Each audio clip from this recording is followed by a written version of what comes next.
Envy was one of the worst defeats I've seen from a North American team versus a European team in the history of Call of Duty.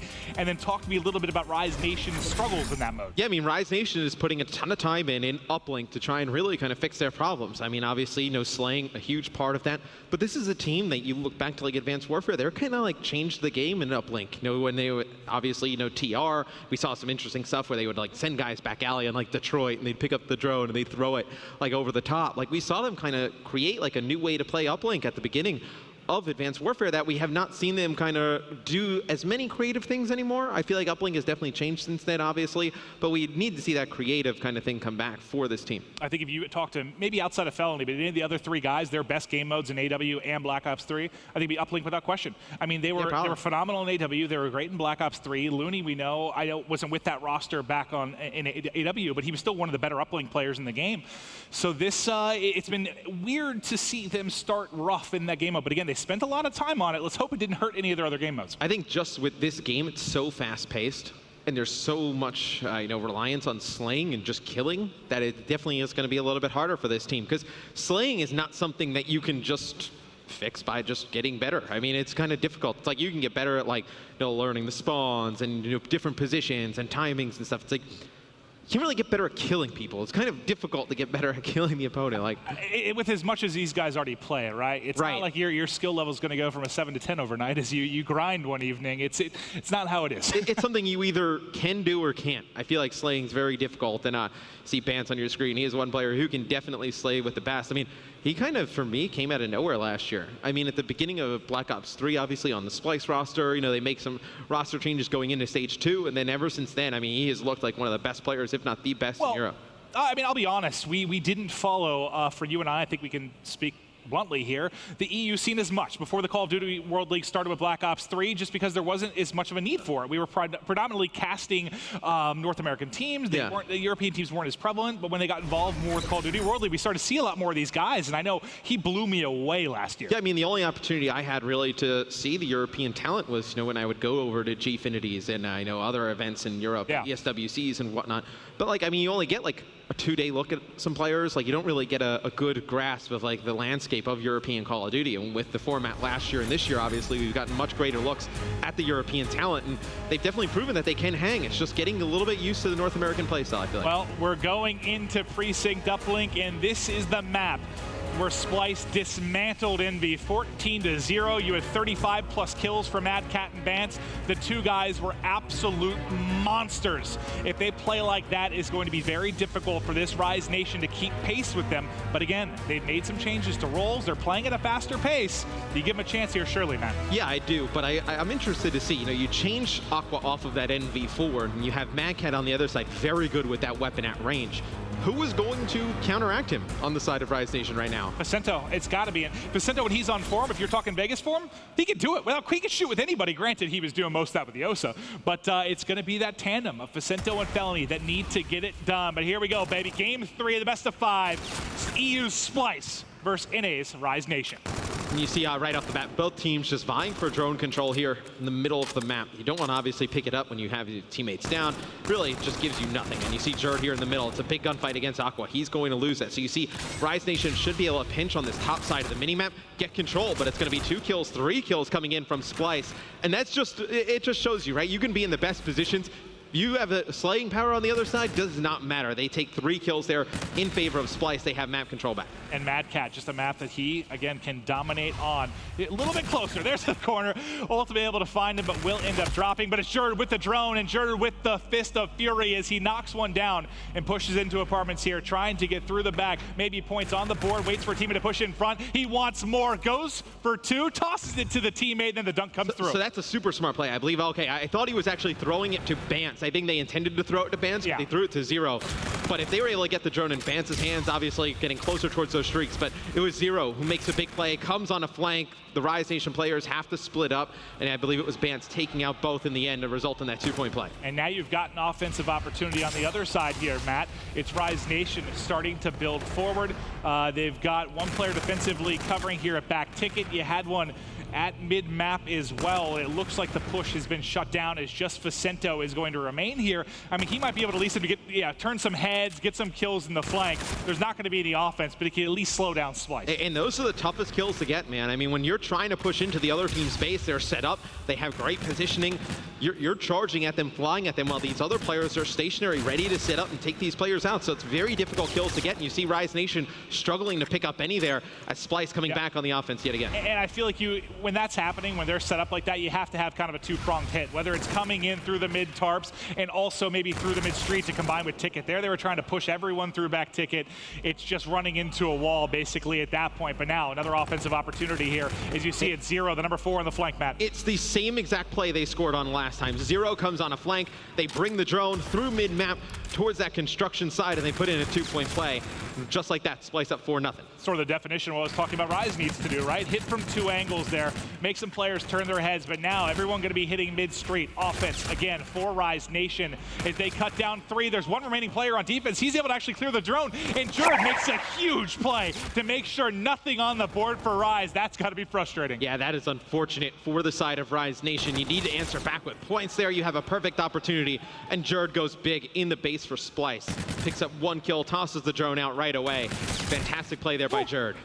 Zero with the crispy drop shot there at mid-tarps. But now let's focus back towards drone spawn and mid-map, as this cat statue can be such a popular area of dominance. But getting one up top is going to be Mad Cat yet again. He's having a strong game on a 3 streak. 8-4, and they've had complete advantage here in the first half. You can just see their teamwork. If you're just trying to figure out how these pros kind of coordinate, you just look at the mini-map. Mad Cat picks that kill up, he backs down, the player on the statue is looking towards him, Bans comes from the side, takes him out, results in a 1-point play.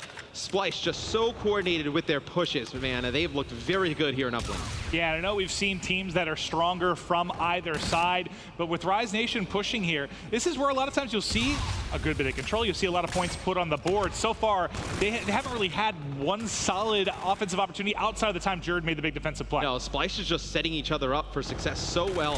You see it's going to be Zero trying to go high off the wall run. Had Mad Cat there trying to help him out. Needs to play for some kills here. It's going to be 2 for Mad Cat, not able to get the drone and throw it in. Now, but Rise Nation, they get your own control. They really have nowhere to go with it. I mean, Splyce has just shut down all sides of the map here, Maeve. It just looks frustrating, right? Just off a spawn, they're immediately being pinched. There's gunfight coming in from both sides. They're trying to wrap back the mid street, but they're having to focus on their base sides. There's still players from Splyce wreaking havoc, but now you got a chance. Looney, mid-map, drone in hand. He's cut down from behind. That's Bance making the play. Aqua tries to answer, but drops almost immediately. And there, the defensive hold comes in yet again. Rise just can't even get really a toss-off. And you have to wonder what's kind of changed in Europe over the last year, because I would have said that Uplink is probably their weakest game mode compared to North American teams. And I know right now, at least for Splyce, they have figured out a play style that works against North Americans, because they have been looking very good. One of the best Uplink teams, I think, in the world, not regardless of region. That goes back a bit to AW, right? When I think it was a lot of the European teams weren't even practicing or playing it early on. Yeah, they weren't playing Uplink at all for like the first 3 months. They were a little bit behind the curve, but if you're Rise Nation, you finally get one through in the final 10 seconds. Give yourself a little bit of life. It's 2 versus 5, and with the way that played out, and if you looked at overall possession time, that is, I think, like an okay result if you're Rise Nation. I mean, they didn't play very well, but you're only down 3. Well, you do worry because obviously the map has evened out a little bit when you move the uplink portals, but now Splyce goes on the side where we usually see more points being put up. Sure. That was Rise Nation's opportunity in the first half to put up a ton of points, take a lead going into side number 2. They don't do it. Now you think Splyce, their explosive offense in the first half, any of that carries over here into the second half, could be a blowout. All right, Matt, well, let's get to drone spawn. It's Jared grabbing it off the break, and they're trying to flood up mid-street immediately. This could be a 1-point toss to open things up. It's away, and it's through. That's a score in the opening 17 seconds from Splyce inside 2. You can't let that happen if you're Rise. Yeah, it was a really quick play. Jared goes mid-map, stuns the opposite side, picks up drone, brings it back towards Bance. Bance gets 1 kill over by construction. 1-point play they settle for. Nice play there from Splyce. One of those set plays you see, right? We see these come out in overtime a lot of their start of halves where you kind of have a setup you like that'll get you an easy score. They're able to get one in. But that's what we used to see from the Rise lineup. Right. When it was, Aqua and Vicento, obviously, with, Nagafen and Remy, we used to see that all the time. They have these set plays. They come out in the second half, always get at least a 1-point play on the board. It just seems to have gone completely out the window. Well, as we continue to look at it here, Matt, I mentioned Mad Cat and Bance, what a dynamic duo they can be on this map in mode. And right now, combined, they're sitting at +9. Solid stuff from both of them as they continue to slang. And I know slang isn't everything, but in something like Uplink, more often than not, it really is. And now you were at ESWC, so you have a better grasp than I do. That's a nice shot by Jerd over the roof there. How did Bance play at ESWC? I'll be honest, I only casted one Splyce match. And that Splyce looked all right. I mean, I thought they played really well until they were matching up against Rise Nation. But Bance, I don't think I casted Splyce too often. Yeah, because I have not seen kind of Bance play like he did last year. No, so far in Infinite Warfare. This is the first series. This is the first series, so I've seen him play like to his real potential. I mean, when he is on and playing well, I mean, he can be a dominant player, regardless. I mean, you kind of look at the world rankings. I mean, when he is on point, he can play with anybody. He really, really can. As he continues to get things going. Zero coming off the hot game too, though.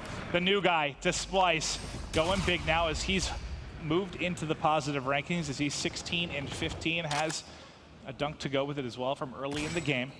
Under 3 minutes to go in the second half, and Splyce is playing the possession game, man. This has not been a fun one for Rise Nation. And this is a smart play by Splyce. I mean, Rise Nation has to push them, has to get drone control.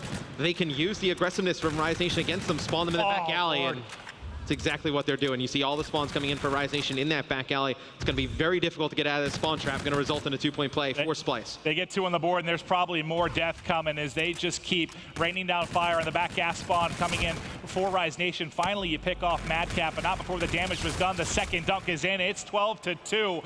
This is going to be 2.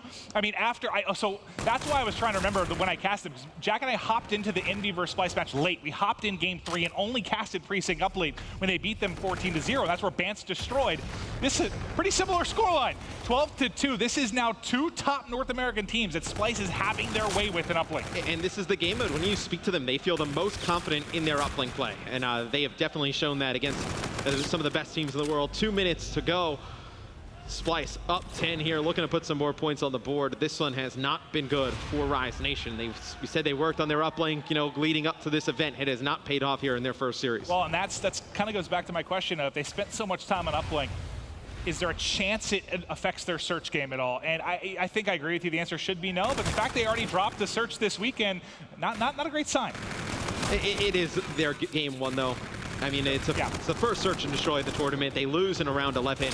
I don't want to go and say that like Rise Nation completely forgot how to play SMD. I agree. Way too early to say anything. I mean, they lost by 1 round. I know. I'm just curious over the course of the weekend as we see it develop. I mean, you got to see if you spent that much time on uplink, that time needs to pay dividends, right? You need to find some victories here. And so far, I know this is a very tough opponent, one of the toughest in the game in uplink, but not looking pretty. But since it's tied 1-1, you're still alive in this series if you're Rise. And they didn't think that Splyce was going to be their hardest opponent in this group as well. I mean, they thought that it was going to be Enigma 6, and right now, Splyce dominating Rise Nation, looking to take a 2-1 lead in the series. The whole reason that they said that, I believe it was a felony, I think it said, the reason that we aren't as scared is because of the recent team change. And when you have a team change this close to it, it affects things. And they felt that Josh was sort of that vocal leader. But then when you hear from Splyce that wasn't the case at all, that kind of goes against everything that you heard Rise Nation say, right? Well, look, I don't think you can kind of say, oh, I know a roster change is going to break this team, especially when you add such a talented player like Zero. I mean, usually you just add talent to a roster and just let them figure it out. I don't think you really kind of need to think anything more than that. This team has a ton of talent.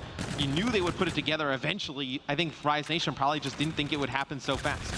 Well, this is now going to be scary as the time ticks off the clock. You're beat 12-4 in a game where Rise Nation, I just want to say, never really had a chance. They didn't have a lot of offensive opportunities. It was very well played by this Splyce side.